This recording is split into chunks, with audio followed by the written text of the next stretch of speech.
Hello everyone, मेरा नाम है शिवम और आप सबका स्वागत है ब्रोसिस क्लासेस में। तो गाइस, आज हम सोशल साइंस सब्जेक्ट है और क्लास 9th का हिस्ट्री का फर्स्ट चैप्टर जो फ्रेंच रेवोल्यूशन है उसके हम 100 MCQ प्रैक्टिस करेंगे, जो कि 100 MCQ प्रैक्टिस आपकी अलग अलग यानी 10 से 12 वीडियोस में आपको देखने को मिलेंगे ये, और आपके लिए ये लाभदायक होंगे जितने भी कॉम्पिटिटिव एग्ज़ाम हैं जिसमें आप अभी इनरोल किया हो और आप इनरोल करने वाले हो, आप देने वाले हो, जैसे for example DSSB, CTET, MPTET, जो कि आने वाले टाइम में 2 से 3 महीने के अंदर अंदर होने वाले हैं। तो मोस्टली आपको प्रीवियस ईयर क्वेश्चंस भी देखने को मिलेंगे इस वाली सीरीज़ में। और आपने अगर रीड किया है, अगर आपने चैप्टर पढ़ा है तो भी आपके लिए बहुत ही लाभदायक होने वाला है। और अगर आपने चैप्टर भी नहीं पढ़ा है तो हम बेसिक शुरुआत से ही, स्टार्टिंग से ही MCQ बेस्ड हम पूरी प्रैक्टिस कर सकते हैं, पूरी चैप्टर ही पढ़ सकते हैं MCQ के थ्रू। तो गाइस, ऐसे ही आगे सीरीज़ देखने के लिए आप प्लीज़ डू अ लाइक और सब्सक्राइब करिए। चलिए बिना किसी टाइम वेस्ट के हम स्टार्ट करते हैं। तो अगर हम पहले क्वेश्चन की बात करें तो पहला क्वेश्चन देखिए, आप देख सकते हैं स्क्रीन पे। What year did the French Revolution begin? यानी कि जो मैंने इसको हिंदी में भी लेके रखा है क्योंकि हिंदी मीडियम वाले स्टूडेंट्स भी हैं जो कि उनके लिए भी ये वीडियो बहुत ही हेल्पफुल होगा। तो पहला क्वेश्चन है कि फ्रेंच रेवोल्यूशन की शुरुआत कब से होती है?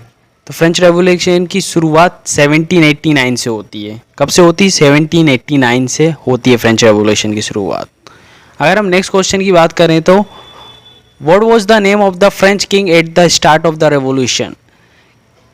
जब रेवोल्यूशन स्टार्ट हुआ था यानी क्रांति, फ्रांसीसी क्रांति स्टार्ट हुई थी, तो राजा का नाम क्या था? आपको राजा का नाम बताना है। तो राजा का नाम आप देख सकते हैं स्क्रीन पे, ग्रीन से मैंने इसको हाईलाइट किया है, यही आंसर है। लुइस 16 नाम था उसका जब फ्रेंच रेवोल्यूशन शुरू हुआ था। अगर हम थर्ड क्वेश्चन की बात करें तो थर्ड क्वेश्चन में है what document establish the fundamental right of French citizen during the revolution? अब क्रांति, जब फ्रेंच रेवोल्यूशन चल रहा था तो सिटीजन्स के लिए कौन सी फंडामेंटल राइट्स की बात हुई थी? तो आप देख सकते हैं आंसर इसका सी है, declaration of right of man and the citizens. तो ये जो आप देख सकते हैं इसका आंसर थर्ड सी है। इसमें जितने फ्रेंच के सिटीजन्स थे यानी कि वहाँ के नागरिक थे, तो ये घोषणा हुई थी, उनके अधिकारों की बात चली थी उस टाइम पे। अगर हम नेक्स्ट क्वेश्चन की बात करें तो नेक्स्ट क्वेश्चन है क्वेश्चन नंबर 4। तो best what was the Bastille before it was storm on July? अब जुलाई 14 1789 में जब बेस्टाइल, जो कि बेस्टाइल एक जगह थी, वहाँ पे वो तबाही यानी कि बेस्टाइल में तबाही हमें देखने को मिली। तो वो क्या था? वेस्टाइल में तबाही की बात तो पूरा नष्ट हो गई, तुम्हारा उससे पहले क्या था? तो उससे पहले अ फोर्ट्रेस एंड प्रिजन, यानी कि एक वेस्टाइल एक किला था, एक फोर्ट था, और प्रिजन्स, तो वहाँ पे कैदियों को रखा जाता था, एक जेल थी बोल सकते हैं। अगर हम क्वेश्चन नंबर 5 की बात करें तो क्वेश्चन नंबर 5 आप देख सकते हैं। क्वेश्चन नंबर 5 ये पूछता है what was the reason of terror? Reason of terror क्या, यानी आतंक शासन क्या था? तो आतंक शासन था a period of extreme violence and political purities, यानी अत्यधिक हिंसा और राजनीतिक शुद्धिकरण का दौर जिसमें हमें वायलेंस देखने को मिला था।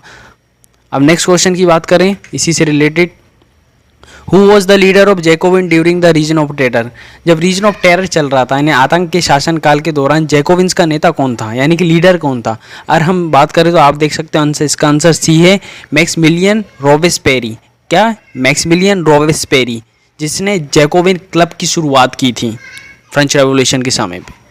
अब क्वेश्चन नंबर 7 की बात करें तो what was the name of the radical Parisian working class they play a key role in the revolution? है कि अगर हम हिंदी में पढ़ने की कोशिश करें तो क्रांतिकारी पेरिसियन श्रमिक वर्ग समूह का क्या नाम था जिसने क्रांति का महत्वपूर्ण भूमिका निभाई? तो उसका नाम था सेंस क्यूलोटेस। अब क्वेश्चन नंबर 8, और क्वेश्चन नंबर 8 की बात करें तो इसमें ये पूछा जाता है कि नेपोलियन जो बोनापार्ट था वो उसने किस वर्ष फ्रांस की सत्ता संभाली, यानी कि what year did the Napoleon Bonaparte take power in the France? यानी कि उसने रूल करना स्टार्ट किया था कब से उसने, यानी कि बोल सकते हैं कि स्टार्टिंग कब से की थी? तो 1799 से स्टार्ट किया था और 1815 तक वो चला था। और इसका भी मैं आपको बताता हूँ, वाटरलू के युद्ध में यानी कि बैटल ऑफ वाटरलू में इसकी हार हो गई थी 1815 में। आपको ये याद रखना है कि क्वेश्चन नंबर 8 का बी है। 1799 में नेपोलियन बोनापार्टे स्टार्ट करता है अपना रूल। अब क्वेश्चन नंबर 9 की बात करें तो what was the main cause of financial crisis. अब फ्रांस में जो फाइनेंशियल क्राइसिस आई थी उसके पे तो जो रिवॉल्यूशन हुआ था, तो ऐसा क्या कारण था, क्यों, कौन सी फाइनेंशियल क्राइसिस देखने को मिली थी जिसके कारण रिवॉल्यूशन यानी कि क्रांति हुई थी, क्यों आखिरकार फ्रांस के लोग भड़क चुके थे, ऐसी कौन सी चीज़ थी। तो इसका आंसर है, आप देख सकते क्वेश्चन, इसका आंसर है A, excessive spending on wars and royal expenses. अब क्या हो रहा था, जो लुई 16 है उसकी शादी हुई थी मैरी मैरी, एक मैरी नाम की करके एक क्वीन थी, उससे हुई थी। अब इसमें ये बताया जाता, और तो उस टाइम पे वो क्या कर रहा था, खर्चे ज़्यादा करवाता था, अपने किले पे खर्चे ज़्यादा करवा रहा था, तो उसको पूरा खजाना खाली था। और उसी टाइम पे उसने अमेरिका की 13 कॉलोनी यानी कि 13 कॉलोनीज़ को भी फ्री करवाया था, तो उसमें भी बहुत सारे पैसे इनके यानी कि इनने बहुत स्पेंड किया था। अब हम क्वेश्चन नंबर 10 जो कि हमारा आज की सीरीज़ का लास्ट क्वेश्चन है, तो what governing body replace the national assembly in 1792। अब 1792 में नेशनल असेंबली की जगह किस शासकीय निकाय ने ले ली थी। इसका मतलब ये है कि पहले स्टेट जनरल था, स्टेट जनरल के बाद जब लुई 16 को गुलिटीन से उसको मार दिया गया था, फिर उसके बाद नेशनल असेंबली बनी थी। अब नेशनल असेंबली को भी रिप्लेस करके कौन था, द कन्वेंशन क्या था, the convention. So I hope आपको ये वीडियो पसंद आई होगी। So please do a like and subscribe my channel. तो और अब नेक्स्ट सीरीज़ के लिए आप तैयार रहें। अगर आपने पढ़ा ना हो तो आप पूरा चैप्टर पढ़ें। बेसिकली यही आपके लिए बहुत ही इम्पोर्टेंट क्वेश्चंस आ सकते हैं, और ये इसमें बहुत सारे आपको प्रीवियस ईयर क्वेश्चंस भी देखने को मिलेंगे। तो please do a like and subscribe. ऐसे ही अगर आप भी नेक्स्ट सीरीज़ का वीडियो चाहते हैं, इस सीरीज़ का नेक्स्ट वीडियो चाहते हैं, तो please do a like and subscribe guys. Thank you.